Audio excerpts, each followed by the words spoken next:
Hello friends, welcome to study कर। मैं हूं आपका दोस्त प्रभाकर। आज के इस लेक्चर में हम बजट 2023-24 को डिस्कस करने वाले हैं, जो कि अभी हाल ही में 1 फरवरी 2023 को संसद में पेश किया गया है। तो दोस्तों, बजट से रिलेटेड जो थ्योरी है और फिर इसके बाद लास्ट में हम इस एमसीक्यूज भी डिस्कस करेंगे, जो कि एग्जाम के पॉइंट ऑफ व्यू से बहुत ही इंपॉर्टेंट होंगे। तो आप इस पूरे लेक्चर को बहुत ही ध्यान से लास्ट तक जरूर देखिएगा। दोस्तों, अगर आप चैनल पर पहली बार आए हैं तो सब्सक्राइब कर लें और बेल आइकन भी दबा लें, जिससे आपको समय पर सबसे पहले नोटिफिकेशन मिल सकेगा। चलिए सबसे पहले बात करते हैं बजट क्या होता है, या बजट शब्द की उत्पत्ति कहां से होती है, हमारे संविधान में कहां पर इसका उल्लेख है, ये सभी बातें जानते हैं। सबसे पहले आपको एक टर्म समझना होगा, वित्तीय वर्ष। वित्तीय वर्ष का मतलब क्या होता है? 1 अप्रैल से लेकर के और 31 मार्च तक का जो समय होता है उसे हम वित्तीय वर्ष कहते हैं। यानी 1 साल का जो समय होता है उसे हम वित्तीय वर्ष कहते हैं। ठीक है, चलिए दोस्तों, अब हम समझते हैं बजट क्या होता है। जिस प्रकार से हम घरों में 1 माह के लिए बजट बनाते हैं या 1 साल के लिए बजट बनाते हैं, उसमें हम क्या करते हैं? सबसे पहले ये देखते हैं कि आमदनी कहाँ से होगी और फिर इसका खर्च कहाँ कहाँ किया जाएगा। उसी प्रकार से हमारे देश में भी बजट बनता है। सरकार ये बताती है इस वित्तीय वर्ष के लिए कि आमदनी कहां से होगी सरकार को, और इस आमदनी से जो पैसा आएगा इसको खर्च कहां किया जाएगा। ठीक है, तो ये जो पूरा प्रोसेस है इसी को हम बजट बोलते हैं। तो अब बात क्लियर हो गई होगी कि ये बजट होता क्या है। दोस्तों, बजट शब्द की उत्पत्ति फ्रेंच भाषा के लातिन शब्द बुल्गा से हुई है, जिसका अर्थ होता था चमड़े का थैला। बुल्गा से फ्रांसीसी शब्द बोगेट की उत्पत्ति होती है। इसके बाद अंग्रेजी में आते आते बोगेट से ये बजट बन गया। अगर हम परिभाषा देखें बजट की तो वो क्या होती है, तो केंद्रीय बजट किसी वित्तीय वर्ष में होने वाली आमदनी और खर्चे से जुड़ा हुआ एक दस्तावेज होता है। हमारे भारतीय संविधान के अनुच्छेद 112 में बजट का उल्लेख किया गया है। लेकिन याद रखना है आपको एक बात, हमारे भारतीय संविधान में बजट शब्द नहीं आया है। वित्तीय लेखा जोखा शब्द आया है, लेकिन बजट शब्द कहीं नहीं आया है। ठीक है दोस्तों, वित्तीय वर्ष आप याद रखिएगा 1 अप्रैल से 31 मार्च तक का समय होता है। अब बजट से जुड़े हुए कुछ इंपॉर्टेंट फैक्ट डिस्कस करते हैं, जो कि आपके लिए इंपॉर्टेंट हैं। दोस्तों, अगर आपसे सवाल पूछा जाए कि अब तक सबसे ज्यादा बार बजट किसने पेश किया है, तो वो किया है मोरारजी देसाई ने। उन्होंने 10 बार बजट पेश किया है। इसके बाद पी चिदम्बरम और प्रणब मुखर्जी ने 9 बार, यशवंत राव चव्हाण, सी.डी. देशमुख और यशवंत सिन्हा जी ने 7 बार पेश किया है। मनमोहन सिंह जी ने 6 बार और टी.टी. कृष्णामाचारी जी ने 6 बार आम बजट पेश किया है। तो ये बहुत इंपॉर्टेंट फैक्ट है, इसे आप नोट कर लें। अगला फैक्ट है, साल 2018 तक वित्त मंत्री बजट के दस्तावेज को एक ब्रीफ केस में लाते थे, लेकिन 2019 में एक नया ट्रेंड आया। निर्मला सीतारमण एक फाइल में बजट दस्तावेज लेकर आई, जिसे उन्होंने वही खाता कहा। क्या कहा दोस्तों? वही खाता। और इसी वही खाते पर राष्ट्रीय प्रतीक चिन्ह बना हुआ था। इसके बाद दोस्तों, निर्मला सीतारमण जी ने 2020 में एक टैबलेट से बजट भाषण पढ़ा था, जिसे देश में बढ़ते डिजिटलाइजेशन के प्रतीक के रूप में देखा गया। 26 नवंबर 1947 को वित्त मंत्री आर.के. शनमुगम चेट्टी ने हमारे देश का पहला बजट पेश किया था। बहुत ही इंपॉर्टेंट फैक्ट है दोस्तों। अगर आपसे ये क्वेश्चन पूछा जाए कि हमारे देश का पहला बजट किसने पेश किया था, स्वतंत्र भारत का, याद रखिएगा, तो स्वतंत्र भारत का पहला बजट पेश किया था उस समय के वित्त मंत्री आर.के. शनमुगम चेट्टी जी ने। इसके अलावा पूर्व प्रधानमंत्री इंदिरा गांधी जी ने केंद्रीय बजट पेश किया था अपने कार्यकाल के दौरान, और वो केंद्रीय बजट पेश करने वाली पहली महिला बनी थी। और दूसरी महिला कौन बनी है? निर्मला सीतारमण जी।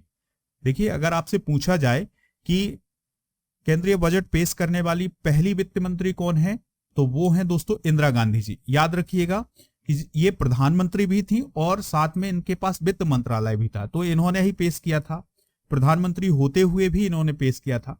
इसके बाद पूर्ण वित्त मंत्री कौन है जिन्होंने बजट पेश किया था महिला के रूप में, तो वो है निर्मला सीतारमण जी। ठीक है, तो ये दोनों फैक्ट आप नोट कर लीजिएगा। दोस्तों, अब हम बात करते हैं सबसे लंबे बजट की और सबसे छोटे बजट की। तो सबसे लंबा बजट था 2020 का। इसको निर्मला सीतारमण जी ने 2 घंटे 40 मिनट तक पढ़ा था।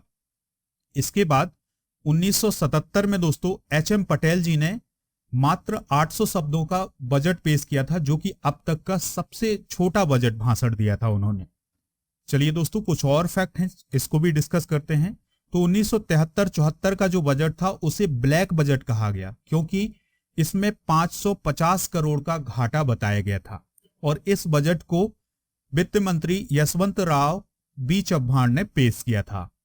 दोस्तों, साल 1955 तक केंद्रीय बजट केवल अंग्रेजी में दिया जाता था। इसके बाद केंद्र सरकार ने इसको हिंदी में भी चालू किया था, जिससे जो आम लोग थे उनकी भी रुचि आने लगी बजट में। दोस्तों, अब अलग से रेल बजट पेश नहीं किया जाता है, जिसकी शुरुआत 1924 से हुई थी। यानी बजट भी पेश किया जाता था और अलग से रेल बजट भी पेश किया जाता था। लेकिन 2017 से ये परंपरा खत्म हो गई। अब आम बजट के साथ साथ रेल बजट को भी उसी में पेश किया जाने लगा। ठीक है दोस्तों, तो इसकी शुरुआत अरुण जेटली जी ने की थी। देश के प्रधानमंत्री बनने से पहले वित्त मंत्री रहे मनमोहन सिंह ने साल 1991-92 में जो बजट पेश किया था, उस बजट को द एपोचल बजट कहा गया, क्योंकि इस बजट के बाद ही देश में आर्थिक उदारीकरण की शुरुआत हुई थी।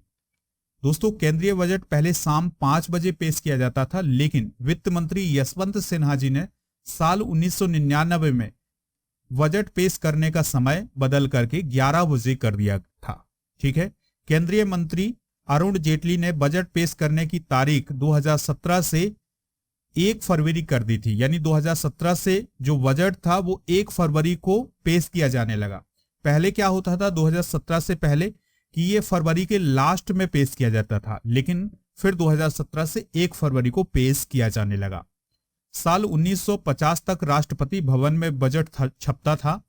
इस वर्ष बजट उल्लंघन के कारण, यानी कि बजट आउट हो गया, सबको पता चल गया कि बजट में क्या क्या होना है, तो फिर इसकी जो छपाई है वो मिंटो रोड नई दिल्ली में शुरू की गई थी। ठीक है, देश आजाद होने के बाद से अब तक 74 वार्षिक बजट पेश किए गए हैं। याद रखिएगा, ये जो 2023 में बजट पेश किया गया है, ये 75वां बजट है, याद रखना है। इसके अलावा 14 अंतरिम बजट पेश किए गए हैं, 4 विशेष बजट या लघु बजट पेश किए जा चुके हैं।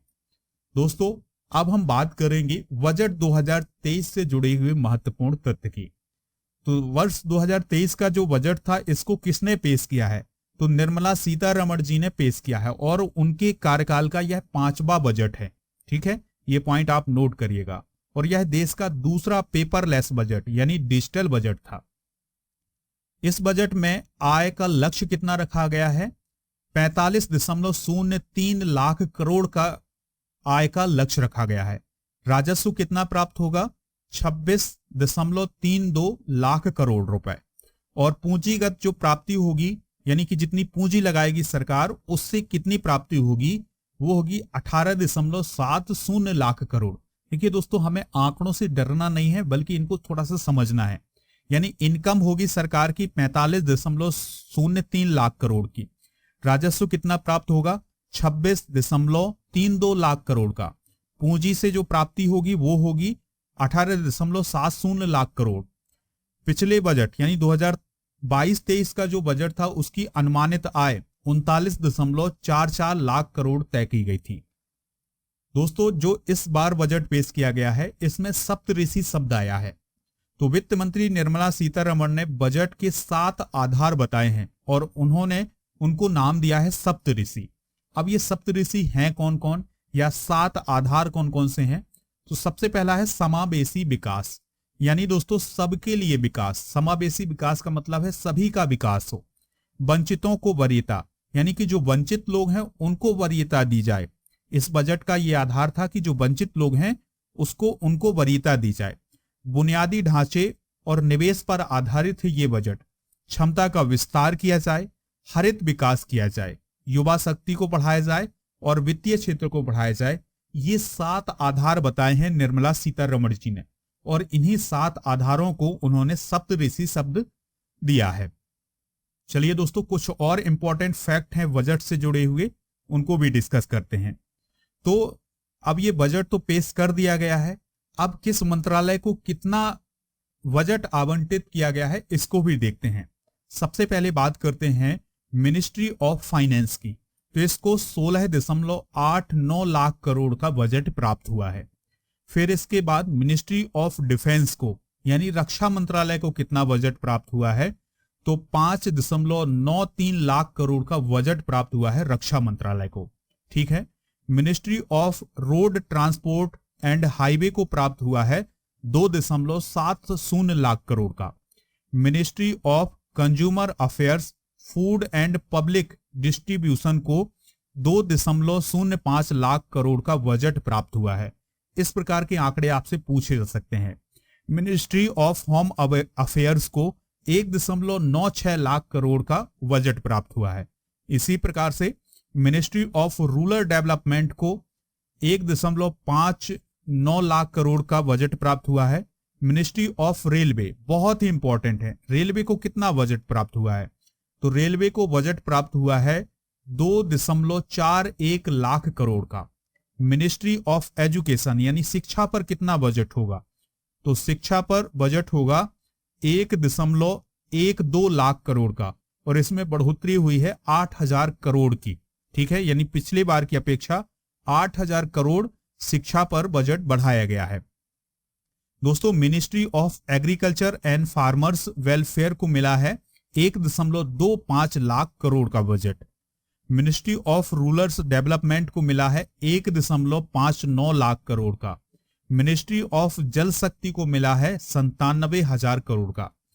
तो दोस्तों, ये जो बजट इन मंत्रालयों को मिला है, ये इनके खर्च के लिए बताया गया है कि इतना दिया गया है इन मंत्रालयों को। फिर बात करते हैं ministry of health and family welfare की, तो इसको 89,000 करोड़ का बजट प्राप्त हुआ है। Ministry of housing and urban affairs को 76,000 करोड़ का। Ministry of petroleum and natural gas को 41,000 करोड़ का। डिपार्टमेंट ऑफ स्पेस को 12,000 करोड़ का बजट प्राप्त हुआ है। तो ये तो हमने देखा दोस्तों कि किस मंत्रालय को कितना बजट प्राप्त हुआ है। चलिए दोस्तों, कुछ और इंपॉर्टेंट फैक्ट डिस्कस करते हैं। देखिए, बजट आता है, फिर इसके बाद ये तय होता है कि कौन सी वस्तु सस्ती होगी, कौन सी वस्तु महंगी होगी। तो अब ये जान लेते हैं कि कौन सी वस्तु सस्ती हुई है और कौन सी वस्तु महंगी हुई है। तो सबसे पहले बात करते हैं कि ये कौन सा सामान जो है वो सस्ता हुआ है। तो जो एलईडी टीवी है ये सस्ती होगी। मोबाइल फोन भी सस्ते होने वाले हैं रील्स बनाने के लिए। अगर आप रील्स बनाते हैं तो मोबाइल फोन अब सस्ते होने वाले हैं। इसके अलावा खिलौने, मोबाइल कैमरा लेंस, ये सामान सस्ता हुआ है। इलेक्ट्रिक गाड़ियां जो हैं ये सस्ती हुई हैं। हीरे की ज्वेलरी, अगर आप दोस्तों बहुत पैसा रखते हैं तो हीरे की ज्वेलरी खरीद सकते हैं, ये सस्ती हो गई है। खेती के सामान भी सस्ते हुए हैं। लिथियम सेल्स जो हैं वो भी सस्ते हुए हैं। इसके अलावा साइकिल, ये भी सस्ती हुई है। दोस्तों, अब बात करते हैं कि कौन सा सामान महंगा हुआ है। तो अगर आप सिगरेट यूज करते हैं जो कि स्वास्थ्य के लिए बहुत ही हानिकारक है, तो ये महंगी हो गई है। शराब भी महंगी हो गई है। छाता, दोस्तों बरसात आने से पहले आप इसको खरीद लें क्योंकि ये महंगा हो चुका है। विदेशी चिकन और चिमनी, ये दोस्तों थोड़ी सी महंगी हुई है। सोना भी महंगा हो गया है। सोने चांदी के विदेशी सामान भी महंगे हो गए हैं। प्लेटिनम भी महंगा हुआ है। एक्सरे मशीन भी महंगी हो गई है। इसके अलावा हीरा महंगा हो गया है, वो पहले से महंगा था और महंगा हो गया है। तो दोस्तों, ये सामान जो है सस्ते और महंगे हुए हैं। चलिए दोस्तों, अब बात करते हैं कि नौकरी पेशा लोगों के लिए क्या था हमारे बजट में। तो नौकरी पेशा लोगों की बात करें तो इनकम टैक्स छूट की जो सीमा है वो 3 लाख से बढ़ाकर के 7 लाख रुपए कर दी गई। यानी 7 लाख तक सालाना कमाई करने वालों को कोई टैक्स नहीं देना होगा।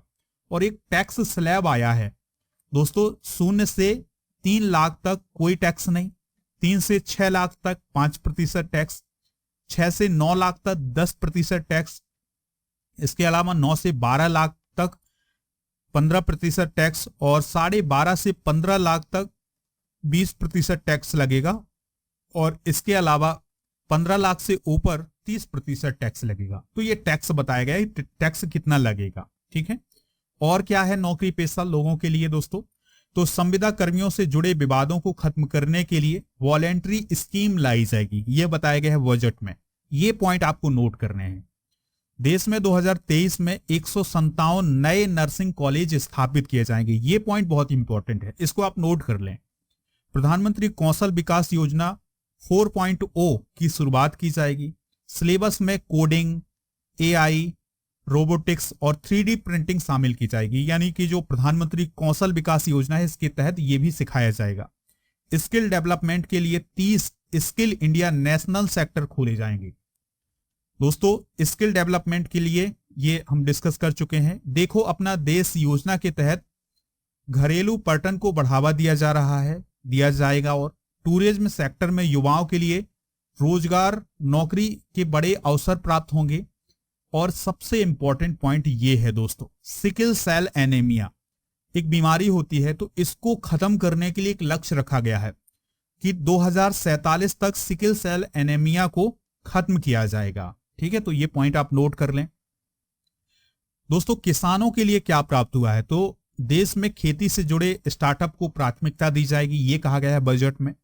खाद के वैकल्पिक तरीकों को अपनाने के लिए पीएम प्रणाम योजना शुरू की जाएगी। गोवर्धन स्कीम के तहत 500 नए प्लांट्स लगेंगे, जिसके लिए 10,000 करोड़ रुपए का आवंटन होगा। अगले 3 साल तक 1 करोड़ किसानों को नेचुरल फार्मिंग की मदद की जाएगी। नेचुरल फार्मिंग के लिए 10,000 बायो इनपुट रिसोर्स सेंटर बनाए जाएंगे। कारीगरों और शिल्पकारों को पीएम विश्वकर्मा कौशल सम्मान पैकेज मिलेगा। विश्वकर्मा कौशल सम्मान योजना में एमएसएमई भी शामिल होंगे। इससे प्रोडक्ट क्वालिटी और मार्केटिंग पैकेज भी मिलेगा। पशुपालन, डेयरी और मत्स्य पालन के लिए लोन टारगेट बढ़ाकर 20 लाख करोड़ रुपए किया गया है। ठीक है, तो ये बहुत सारे इंपॉर्टेंट फैक्ट हैं दोस्तों, इन्हें आप नोट कर लें। स्टूडेंट के लिए क्या प्राप्त हुआ है, तो बच्चों और जो यूथ हैं उनके लिए राष्ट्रीय डिजिटल लाइब्रेरी स्थापित की जाएंगी। ऐसा कहा गया है, क्या स्थापित किया जाएगा, राष्ट्रीय डिजिटल लाइब्रेरी स्थापित की जाएंगी। और अगले 3 साल में 740 एकलव्य मॉडल स्कूलों में मिलेंगे कितने टीचर, 38,800 टीचर्स और स्टाफ मिलने वाला है 740 एकलव्य मॉडल स्कूलों में अगले 3 साल के लिए, यह बताया गया है। 47 लाख युवाओं को राष्ट्रीय प्रशिक्षुता प्रोत्साहन योजना का लाभ मिलेगा। इसके अलावा दोस्तों टेक और ऑटो की बात करते हैं, यानी कि टेक्नोलॉजी में क्या परिवर्तन आएंगे, ऑटो सेक्टर में क्या परिवर्तन आएंगे। तो 5G ऐप्स को बनाने के लिए 100 लैब बनाई जाएंगी। यानी कि जो 5G ऐप होते हैं उनको बनाने के लिए 100 लैब बनाई जाएंगी, ऐसा कहा है सरकार ने। मोबाइल पार्ट और कैमरा लेंस के इंपोर्ट में छूट दी जाएगी। ग्रीन हाइड्रोजन मिशन के लिए 2030 तक 5 MMT का वार्षिक उत्पादन का लक्ष्य रखा गया है। न्यू एनर्जी के क्षेत्र में 20,700 करोड़ रुपए का इन्वेस्टमेंट होगा। ऊर्जा सुरक्षा के क्षेत्र में 35,000 करोड़ रुपए का पूंजी निवेश किया जाएगा। दोस्तों व्यापारियों के लिए क्या प्राप्त हुआ है इस बजट में, इलेक्ट्रिक किचन चिमनी महंगी होगी। कस्टम ड्यूटी 7.5 से बढ़ाकर 15% की गई है।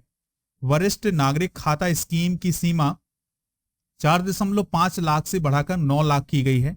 सिगरेट महंगी होगी, ये हम पहले डिस्कस कर चुके हैं, क्योंकि सिगरेट पर कंटीजेंसी चार्जेस जो है वो 16% बढ़ाया गया है।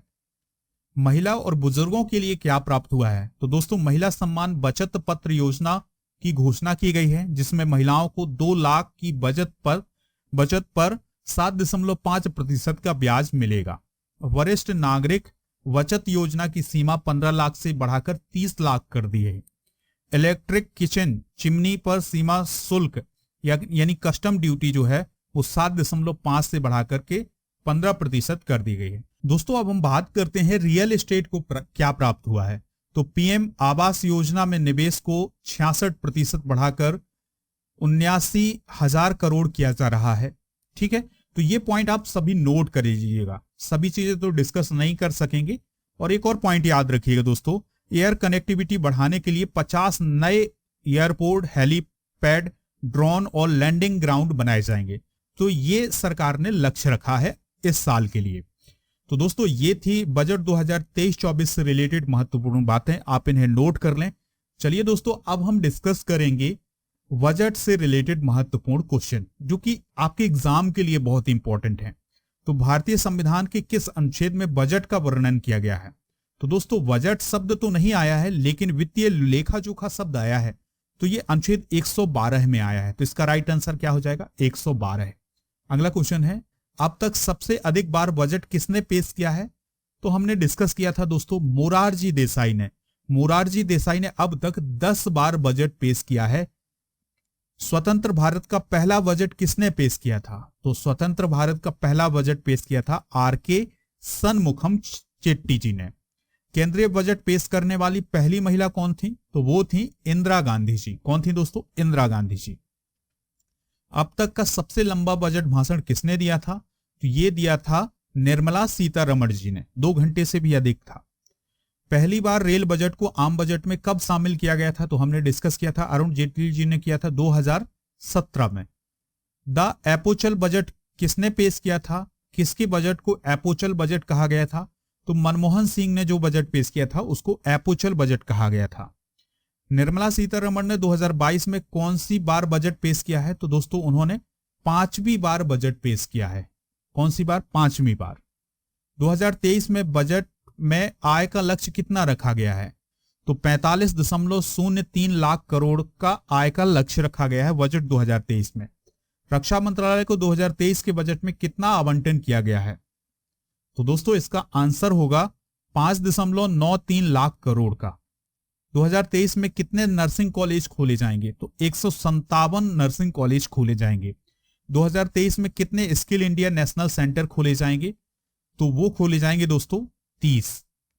सिकल सेल एनीमिया को किस वर्ष तक खत्म करने का लक्ष्य रखा गया है? तो 2047 तक। ये क्वेश्चन जो है एग्जाम में जरूर बनाएगा, आप इसे नोट कर लीजिएगा। गोवर्धन स्कीम के तहत कितने नए प्लांट लगाए जाएंगे? तो दोस्तों गोवर्धन स्कीम के तहत 500 नए प्लांट लगाए जाएंगे। लास्ट क्वेश्चन है, कितनी सालाना आय तक कमाने वालों को कोई टैक्स नहीं देना होगा? तो 7 लाख तक कमाने वालों को कोई टैक्स नहीं देना होगा। तो ये थे दोस्तों बजट 2023 से रिलेटेड मोस्ट इंपॉर्टेंट क्वेश्चन, आप इनको नोट कर लें। अगर आप मध्य प्रदेश के किसी भी एग्जाम की तैयारी कर रहे हैं या फिर एसएससी, बैंकिंग, किसी भी एग्जाम की तैयारी कर रहे हैं तो उसके लिए हमारे ऐप पर मॉक टेस्ट उपलब्ध हैं। जी हाँ दोस्तों, स्टडी कर का ऐप भी है, उसको डाउनलोड कर लें आज ही, क्योंकि आपको वहां पर डेली करंट अफेयर्स मिलता है। इसके अलावा मंथली करंट अफेयर्स और जो भी पीडीएफ हैं वो सभी आपको ऐप पर ही उपलब्ध होते हैं। तो आप ऐप डाउनलोड करें और ऐप पर ही आपको मॉक टेस्ट मिल जाएंगे, हिंदी और अंग्रेजी दोनों माध्यम में। तो आप इनको ज्वाइन कर लीजिएगा। अगर आप डिस्काउंट पाना चाहते हैं तो मेरा कूपन कोड यूज करिएगा PS100, आपको डिस्काउंट भी मिल जाएगा। दोस्तों अगर आपको ये लेक्चर पसंद आया हो तो आप इसे लाइक कर दें, शेयर कर दें सभी दोस्तों को, सभी सोशल मीडिया प्लेटफॉर्म पर। जय हिंद, वंदे मातरम।